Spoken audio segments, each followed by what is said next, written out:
नमस्कार, मैं सुन पांडे। आप देख रहे हैं भारत 17। जैसा कि परिचर्चा कवि सम्मेलन की चर्चा कवि सम्मेलन की और बहुत सारे साहित्यकार यहाँ उपस्थित हैं। ये तस्वीरें आप देख सकते हैं भारत 17 पर। हमारे सामने डॉक्टर अनीस गर्ग जी हैं और अनीस गर्ग जी जो साहित्यकार हैं उनसे चर्चा कर रहे हैं। जी नमस्कार। नमस्ते। मैं हमारे चंडीगढ़ के सभी हमारे जो जागरूक हमारे जो दर्शक हैं, मैं उनसे आज बड़ा सौभाग्य का ये क्षण है कि हमारी चंडीगढ़ की इस धरा पर जो वो धरा जो आजकल साहित्य धरा में परिवर्तित होती जा रही है, वहाँ पर जब साहित्य के इतने बड़े पुरोधा यहाँ पर आते हैं तो हमारा भी दायित्व बनता है कि हम उनसे रूबरू हों, उनसे वार्तालाप करें और उनसे कुछ ज्ञान अर्जित करें। आज इसी कड़ी में हमारे साथ डॉक्टर रविंद्र नाथ राय जी हमारे साथ हैं। वीर कुंवर यूनिवर्सिटी से, हाँ, विश्वविद्यालय से ये प्राध्यापक रिटायर हुए हैं। और हमारे साथ इधर हैं सिंदर कुमार जी, जो सांस्कृतिक कलाकार भी हैं, कवि भी हैं, लेखक भी हैं, और अगर ये कहूँ कि ये पूरे एक मुकम्मल साहित्यकार हैं। तो आपकी उपस्थिति को नमन, आपका इस शहर में आने का स्वागत। और उधर हमारे साथ हरिंदर सिन्हा जी बैठे हैं। तो ये भी एक साहित्यिक, मैं ये कहता हूँ ये हमारे साहित्यिक विदूषक भी हैं। और इनको हम ये पीआर की एजेंसी भी दे रखी है कि चंडीगढ़ में जब साहित्यिक जो भी गतिविधियां होते हैं उनका आदान प्रदान करने में इनका बहुत बड़ा सहयोग होता है। और मेरे बिल्कुल दाएं और सुमेश गुप्ता जी हैं, जो संगीत के गुरु हैं, रिटायर हुए हैं संगीत टीचर के तौर पर। और उधर विमला गुलानी जी हैं, ये भी लेखिका हैं, कहानीकार हैं, कविताएं लिखती हैं, व्यंजन विधियां लिखती हैं। तो ये बहुत सारी विधाओं में ये भी है। तो आइए आज एक बड़ा श्रीमान, मैं एक आप प्रबुद्ध हैं और आपसे मैं एक वार्तालाप करना चाहता हूँ कि हम आर्टिफिशियल इंटेलिजेंस के दौर में आ गए, जब मानव ने ही कुछ ऐसी ऐप और ऐसा एक सॉफ्टवेयर निर्मित कर दिया है जो मुझे लगता है कि जो पलक झपकते ही हमसे पहले वो चिंतन कर लेता है। तो ऐसे में कहीं ना कहीं हमें लगता है कि जो आपके भीतर से, जो आपके सूक्ष्म से, आपके अवचेतन के वहाँ पर जो वहाँ पे जो उत्पन्न होते थे, जो भाव उत्पन्न होते थे, वो कहीं ना कहीं हम ये मानते हैं कि आर्टिफिशियल इंटेलिजेंस आने के बाद कहीं इसका दुरुपयोग तो नहीं होगा, क्योंकि आप अपने भीतर से ज़्यादा आर्टिफिशियल इंटेलिजेंस पर डिपेंड होने शुरू हो जाएंगे। तो इस पर मैं थोड़ी सी चर्चा हम जरूर चाहेंगे कि आप इस पर अपना थोड़ा अपने विचार दें। देखिए, विज्ञान मनुष्य की देन है और टेक्नोलॉजी भी मनुष्य की देन है। सारी चीज़ें विज्ञान से उत्पन्न हैं। विज्ञान जो है वो मनुष्य के लिए उपयोगी है, लेकिन मनुष्य इसका दुरुपयोग भी कर सकता है। ये संभावनाएं हैं और जो भी चीज़ें उत्पन्न हुई हैं दुनिया में, उनका सदुपयोग और दुरुपयोग दिखाई पड़ रहा है। तो इस संभावना से इनकार नहीं किया जा सकता कि विज्ञान का दुरुपयोग न हो और बहुत सारी हमारी मानसिकता को ये कैद कर ले अथवा अनुदित कर ले अपने में, इससे इनकार नहीं किया जा सकता। लेकिन इसने हमारी सुविधाएं भी प्रदान की हैं और बहुत सारी चीज़ें ऐसी हैं जिनको हम लिख रहे होते हैं या बोल रहे होते हैं तो क्षण मात्र में पूरी दुनिया में उसको लोग जान लेते हैं और समझ लेते हैं। यह सुविधा है।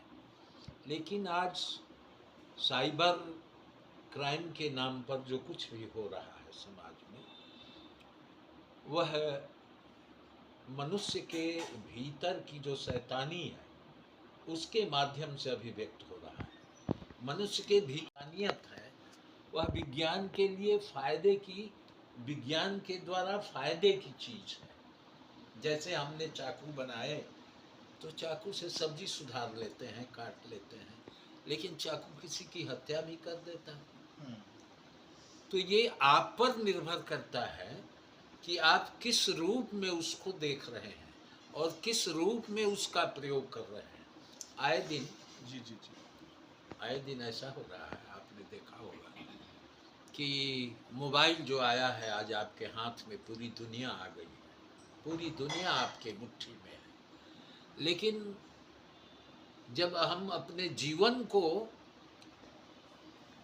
मोबाइल में समर्पित कर देते हैं तो पूरी दुनिया ही नहीं, हमारी जिंदगी भी मिट जाती है उस मोबाइल में। हम शायद पूरी दुनिया को जिस मोबाइल को हमने लिया पूरी दुनिया को समझने के लिए अपने हाथ में, उस मोबाइल के माध्यम से हम अपनी पूरी जिंदगी बर्बाद कर देते। पर डॉक्टर साहब, जैसे मोबाइल का मतलब ही होता है गतिशीलता, हाँ। पर मुझे तो ऐसे लगता है मोबाइल आने के बाद तो हम स्थिर हो गए हैं, हम हाँ। गतिहीन हो चुके हैं। गतिहीन हो गए हैं। और आपने देखा होगा कि घर में जितने व्यक्ति हैं सब अलग अलग, सबके पास मोबाइल है और अलग अलग मोबाइलों में कैद तो है, आपने खूब कहा, मुझे कैद है। एक शायर का एक बड़ा प्यारा शेर है कि बना ली हैं दीवारें हमने घर के दरमियान, कि बना ली हैं दीवारें हमने घर के दरमियान, खो गया है घर कहीं दीवारों के दरमियान। तो वाकई वो फासले जो एक ही घर में रहते हुए आपस में बन जाते हैं। सिंदर जी, आपसे एक मेरा प्रश्न था कि जैसे अभी डॉक्टर साहब से चर्चा हुई है, आर्टिफिशियल इंटेलिजेंस आने के बाद को जो नए लेखक हैं, नए कवि हैं, उनके लिए बड़ा सुलभ हो गया है कि वो एक विचार उनके पास आता है, उस विचार को आगे एलेब्रेशन करनी है, उसका विस्तार करना है, तो आर्टिफिशियल इंटेलिजेंस के माध्यम से कर लेते हैं। परंतु कहीं ऐसा तो नहीं है, या मेरा मानना ऐसा है कि भाव जो होते हैं, जो आपके नैसर्गिक भाव हैं, जो आपके बड़े सुपर नेचुरल भाव हैं, वो कहीं ना कहीं विलुप्त होने शुरू हो जाते हैं, क्योंकि आर्टिफिशियल इंटेलिजेंस जितना मर्जी कर ले, लेकिन उसके अंदर संवेदना, उसके अंदर वो इमोशंस नहीं हो सकते। इस पे आप क्या कहेंगे? सबसे बड़ी बात यह है कि आज हम जिस दौर में हैं, ये वैश्विक पूंजी का समय है और उसने हमारे जितने भी प्राइवेट स्पेसेस थे उस सब पर उसने कब्जा कर रखा है। हमारी जितनी पुरानी चीज़ें थीं उसको उसने कैद कर लिया, रिप्लेस कर दिया। एक तरह से वो हमारी मेमोरी से गायब हो गई है। इसलिए साहित्य, संस्कृति, कला या हमारे रिश्ते, ये तमाम चीज़ें जो हैं वो हमारी प्रायोरिटी में नहीं हैं। हम संबंधों को जी रहे हैं, लगता है कि हम संबंध जी रहे हैं, लेकिन वो संबंध है ही नहीं। बिल्कुल एक आर्टिफिशियल तरीके के रिलेशंस को हम जिए जा रहे हैं। हमारे लिए हर चीज़, चाहे वो कविता पहले हमारे जीवन को आगे बढ़ाने के लिए, सामाजिक बदलाव के लिए और समाज को समझने में के कारक के रूप में इस्तेमाल हम करते थे, आज वो कम बेस उसको सिर्फ बेचने के लिए इस्तेमाल किया जा रहा है। बाज़ार में हर चीज़ को कैसे बेच दिया जाए और गलत को भी सही कैसे कर दिया जाए। तो अच्छी चीज़ों को रिप्लेस करने के लिए बुरी चीज़ों को वहाँ लाकर भरना होता है और दिखाना होता है समाज में कि वो चीज़ें जो पहले थीं जिससे समाज आगे बढ़ सकता था, उसको रिप्लेस करना है तो बुरी चीज़ें हैं, लेकिन ये दिखा कर देना है कि ये ही सही हैं और पीछे जितनी भी चीज़ें थी वो कहीं ना कहीं समाज को पीछे ले जा रही थी। हम आगे बढ़ने की होड़ में हैं, आगे बढ़ने की होड़ में हैं, लेकिन हम ये नहीं देखते हैं कि जिस दौड़ में हम शामिल हैं, हम अगर सवेरे से शाम तक दौड़ते रहते हैं और जब शाम को हम अपना आकलन करते हैं तो पता चलता है कि जहाँ से हमने शुरू किया था चलना, उससे भी 2 कदम हम पीछे ही खड़े हैं। लेकिन हमको यह आभास होता है कि हम लगातार दौड़ रहे हैं। तो इस दौड़ की में हम सब कुछ भूल रहे हैं, सारी चीज़ें हमारी ख़त्म हो रही हैं और पूंजीवाद जिस तरह से चाह रहा है समाज के आपके पूरे दिमाग को कंट्रोल कर रहा है, वो आपकी कंडीशनिंग कर रहा है और जो वो तय करता है आप वही करते हैं। और बाद में जब एक बार आप कंडीशन हो जाते हैं तो फिर आप उसी की भाषा बोलते हैं, लेकिन आपको हमेशा लगता है कि आप कुछ नया बोल रहे हैं, नई चीज़ें कर रहे हैं। और जो भी हमारे, ऐसा नहीं कि हर पुरानी चीज़ें अच्छी होती हैं, लेकिन उसको नए समय में कैसे परिभाषित करते हैं वो कला भी हम अब धीरे धीरे भूलते जा रहे हैं। तो जो चीज़ें आ रही हैं वो ज़िंदगी से बिल्कुल काट दी जा रही हैं। ऐसा नहीं कि उसको कहीं कॉर्नर में रखा जा रहा है या स्मृतियों में है कि उसे हम कभी भी स्मृतियों में याद कर सकते हो जाकर वहाँ, अब वो भी नहीं है। वो उनको एकदम ख़त्म कर देना चाह रहे हैं, वो हमारी स्मृतियों को समाप्त करना चाह रहे हैं। इसलिए कि जो चीज़ें आपके अंदर भरी जा रही हैं वही सच हो और यहीं से जैसे मनुष्य की शुरुआत भी हो। विज्ञान के बारे में बात आप कर रहे हैं, तो विज्ञान को हमेशा चंद लोगों के हाथों में इसलिए दिया जा रहा है कि वो जैसे चाहे वो संचालित करें। एटम बम बनाया तो पहले बार हमने एटम का जब निर्माण किया था तो हमने सोचा था कि इससे विज्ञान समाज का भलाई होगा, मनुष्य की भलाई होगी, लेकिन हमने क्या किया, उससे मनुष्य की हत्या हमने करनी शुरू कर दी। उसी एटम बम से हमने हिरोशिमा और नागासाकी बना दिया, या रोज़ पूरी दुनिया के अंदर में हज़ारों लाखों मिसाइल्स और बम गिराए जा रहे हैं और वहाँ की जी, मेरा एक प्रश्न ये आता है कि कहीं ऐसा तो नहीं कि जो वैश्विक शक्तियां हैं जो बड़े अंतर्राष्ट्रीय स्तर पर जो शक्तियां पूरे पूरे पूरे विश्व को चला रही थी, अब भारत जब उदय हो रहा है, भारत बहुत विकसित हो रहा है, तो कहीं ना कहीं, क्योंकि मैंने देखा कि आर्टिफिशियल इंटेलिजेंस का सबसे ज़्यादा प्रयोग जो हो रहा है, जो हमारे लेखक या कवि कर रहे हैं, वो हिंदुस्तान में सबसे ज़्यादा हो रहा है। कहीं इसके पीछे एक षड्यंतर, कहीं एक साजिश तो नहीं कि हिंदुस्तान की जो जनता है उसको आर्टिफिशियल इंटेलिजेंस के माध्यम से हम उनकी मानसिक विकलांग बनाने की तैयारी हो रही है, उन्हें मानसिक पंगु करने की तैयारी हो रही है? सबसे बड़ी बात यह है कि भारत की पूरी जो आर्थिक स्वतंत्रता है, जिसको आप आर्थिक स्वतंत्रता कह रहे हैं, वह भी कहीं ना कहीं अमेरिकी पूंजीवाद से कंट्रोल्ड है। हमें आभास हो रहा है कि हम बहुत आगे बढ़ रहे हैं, लेकिन आप ऐसे मानकों से अगर आप देखें, पूरे अपने समाज का मूल्यांकन करें, तो वो कौन सी चीज़ें थी जो हमारी अस्थाई धरोहर थी, वो हमसे लगातार दूर होती चली जा रही हैं।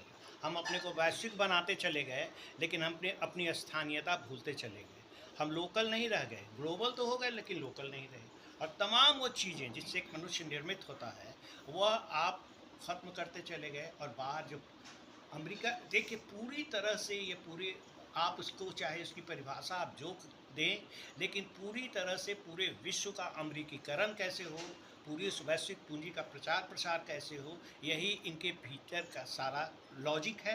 और ये हिंदुस्तान हो या हर को ये आभास दिलाया जा रहा है, चंद बड़े बड़े पूंजीपतियों को पैदा करके कि 200 अगर पूंजीपति हमारे यहाँ हो गए तो वही पूरी दुनिया और वही पूरा भारत है, उससे हम अपने आर्थिक उत्थान को देख रहे हैं, लेकिन ये नहीं देख रहे हैं कि करोड़ों लोग खाने के लिए मोहताज हैं। तो ये जो विकास का एक मॉडल या इस तरह की इसको भी चीज़ें, हम डिजिटल अरेस्ट मान सकते हैं, हमारी मानसिकता को डिजिटल अरेस्ट ही किया जा रहा है। एकदम अरेस्ट किया जा रहा है ये। और इसलिए कह रहा हूँ कि वो हर जगह आपके हर स्पेस को वो भर रहा है।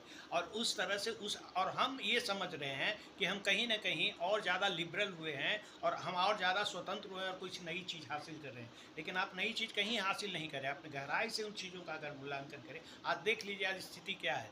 हम आप अमेरिका की, हम इसलिए मैं बार बार कर रहा हूँ कि पूरे सेकेंड वर्ल्ड वार के बाद से पूरी दुनिया जो है सो अमेरिका की नीतियों के आगे नतमस्तक है। पूरा यूरोपीय समाज ख़त्म हो गया। जो फ्रांस, इटली, ऑस्ट्रिया ये केंद्र हुआ करते थे, इंग्लैंड कला के केंद्र हुआ करते ये थे। इसलिए तो नहीं हो रहा कि हम विश्व शक्ति बनकर उभर रहे हैं। भारत आज हमारे इतने सशक्त, नहीं, हमारे प्रधानमंत्री के नेतृत्व में। सवाल ये है कि हम सशक्त कैसे हो रहे हैं, पहले ये भी तो हमें पता करना होगा। जैसे कि मैं फिर वही कर रहा हूँ, चमकीली सड़कें, चमकीले बड़ी बड़ी इमारतें चंद जगहों पर हो जाएं, तो उसके बाहर भी तो एक दुनिया है इसी हिंदुस्तान के अंदर में। यही तो वह भूखे बच्चे भी तो हैं इसी दुनिया के अंदर में, उनका भी तो हम कर रहे हैं कि हम जब तक अपने ही लोग को, हम अपने देश की जो राजनीति है या देश का जो की अर्थनीति है, हमेशा हमारी कोशिश और हर जनता की कोशिश होनी चाहिए कि वह सरकार पे हमेशा इस तरह का दबाव बनाए कि हर कोई कैसे खुशहाल हो। जब पूरी दुनिया में हम अगर खुशहाल होंगे, तभी हमारे पूरी दुनिया के अंदर में हमारे वर्चस्व, हम वर्चस्व चाहते भी नहीं, हम दुनिया में को जीतना नहीं चाहते हैं। हम करोड़ दुनिया मुट्ठी में जो आप स्लोगन करते हैं, हम कोई दुनिया को मुट्ठी में नहीं करना चाहते। हम चाहते हैं कि दुनिया में भाईचारा हो। हमारा संदेश ये है कि हम दुनिया में भाईचारा हम तो बंद मुट्ठी को खोलना चाहते हैं, हाँ। खुले आकाश में हम हम प्रवास करना हाँ, चाहते हैं। बिल्कुल, तो मैं चाहता हूं समय कि- का वो समझते हुए मैं क्षमा चाहता हूँ। हम मूल परिचर्चा को वापस वहीं आते हुए मैं संक्षिप्त से आपसे जवाब चाहूँगा डॉक्टर साहब, कि जैसे मेरी कविता की पंक्तियाँ हैं कि साहित्य धरा पर प्रकटने को प्राय शब्दों को गुजरना पड़ता है प्रसूता की भांति प्रसव वेदना से। तो कहीं ऐसा तो नहीं कि आर्टिफिशियल इंटेलिजेंस आने के बाद कि जो जैसे एक माँ नेचुरल बच्चे को जन्म देती है, चाहे वो नॉर्मल डिलीवरी होती है चाहे सजेरियन होती है, लेकिन उसका मूल रूप से उसी का बच्चा होता है, और दूसरी तरफ IVF तकनीक से वो दूसरा बच्चा या टेस्ट ट्यूब बेबी पैदा किया जाता है। ये दोनों स्वरूप जो हो, मौलिक कवि और आर्टिफिशियल इंटेलिजेंस की मदद से, दोनों कवियों में क्या ये भेद रहेगा जो मैंने? देखिए, कविता का कर्म जो है आर्टिफिशियल नहीं होता है, वो नेचुरल होता है। और जो नेचुरल होते हैं, नैसर्गिक होते हैं, वही सच्चे अर्थों में कवि होते हैं। बिल्कुल सही, और कविता जो है वो जीवन से उत्पन्न होती है, बिल्कुल। जीवन की आलोचना भी होती है कविता।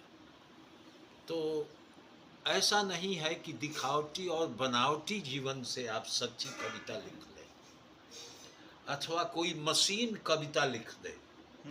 मशीन भी जब लिखता है तो मनुष्य की लिखी हुई चीज़ों की ही चोरी करता है। बिल्कुल बिल्कुल। मनुष्य ने ही मशीन बनाए हैं, मशीन ने मनुष्य नहीं बनाए, मनुष्य ने मशीन बनाए हैं। आपको याद होगा कि ब्रेख्त या किसी की पंक्ति है कि उसने कहा कि अगर तोप बना है तो तोप चलाने के लिए भी एक आदमी चाहिए। तो उसी तरह मशीन की जो बनावटीपन है और उससे अगर कविता लिखी जा रही है तो वह कविता निश्चित रूप से उसी तरह होगी जिस तरह जीवन शून्य कोई मनुष्य हो, अथवा आर्टिफिशियल कोई मनुष्य हो, अथवा आप कहते हैं ये जो आ गया है मशीन वाला आदमी, क्या नाम है उसे, क्या कहा जाता है उसको, जो मशीन ही रोबोट। रोबोट के पास हाथ है, पैर है, सब कुछ कर रहा है, लेकिन उसके पास संवेदना नहीं। उसी प्रकार आज की आर्टिफिशियल जो कविताएं होंगी उनमें संवेदना नहीं होगी। मनुष्य जो लिखेगा अथवा जीवन से जो घटित कविताएं होंगी, आपके संवेदना की उपज वाली जो कविताएं होंगी, उसमें मनुष्यता होगी, इंसानियत होगी, सब कुछ होगा। जैसे राजनीति है, मैं एक बात कह रहा हूँ और उदाहरण दे रहा हूँ, राजनीति के लिए नहीं होती है, मनुष्य के लिए राजनीति है। सूरदास ने बहुत पहले लिखा था, आप लोग शायद समझते होंगे कि सूर केवल वात्सल्य और प्रेम की कविता लिखे, लेकिन सूर ने यह भी लिखा कि राजनीति की नीति सुनो हो चरों बारी चरखे। राजनीति की नीति ऐसी हो गई है कि बादल ही खेत को चर रहे हैं। असल काम है बादल का खेत को पोषण करना, खेत का पोषण करना, पौधों का पोषण करना, लेकिन सारी चीजें उलट गई। अब वे खेत को ही चरने लगे हैं बादल। राजनीति भी हमारी वैसी ही हो गई है आज की। बिल्कुल सही डॉक्टर साहब। ये जनता के लिए लोकतंत्र का निर्माण किया और वोट भी देती है जनता, लेकिन वह लोकतंत्र कितना हितकारी है जनता के पक्ष में? क्या लोकतंत्र जो आपको दिखलाई पड़ रहा है आज का, वह राजतंत्र से कम निष्ठुर है? कम निष्ठुर है। रोज लोकतंत्र जितने टैक्स के रूप में वसूले जा रहे हैं लोगों से, जो चीजें ली जा रही हैं लोगों से, क्या उतना सरकार दे पाती है लोगों को? बहुत अच्छी नहीं दे पा रही। बड़ी अच्छी परिचर्चा आज रही। समय का थोड़ा ध्यान रखते हुए हम, क्योंकि जब प्रबुद्ध व्यक्ति हमारे बीच होते हैं, जब इतने विद्वान पुरुष हमारे बीच में होते हैं, तो मन करता है कि इनको सुनते जाएं, लंबी वार्ता इनसे होती रहे, परंतु कुछ समय के भी कुछ अपने पैरामीटर्स होते हैं, उन्हीं का निर्वहन करते हुए मैं आज की इस परिचर्चा को यहीं पर अल्प विराम ही कहूँगा, क्योंकि हम चाहेंगे कि फिर हम किसी कड़ी में हमारा फिर जुड़ाव हो, हम फिर मिलें। एक शब्दों के साथ मैं कहता हूँ कि मेरा मुझ में क्या ही है, जो कुछ है तेरा है। मेरा मुझ में क्या ही है, जो कुछ है तेरा है। कागज कलम बाजार से आए, लफ्जों पे हक तेरा है। तो बड़ी अच्छी आज की परिचर्चा रही, तो मैं पुनः आपका आभार व्यक्त करता हूँ। धन्यवाद, बहुत बहुत धन्यवाद। मीडिया से बात करने धन्यवाद, शुक्रिया।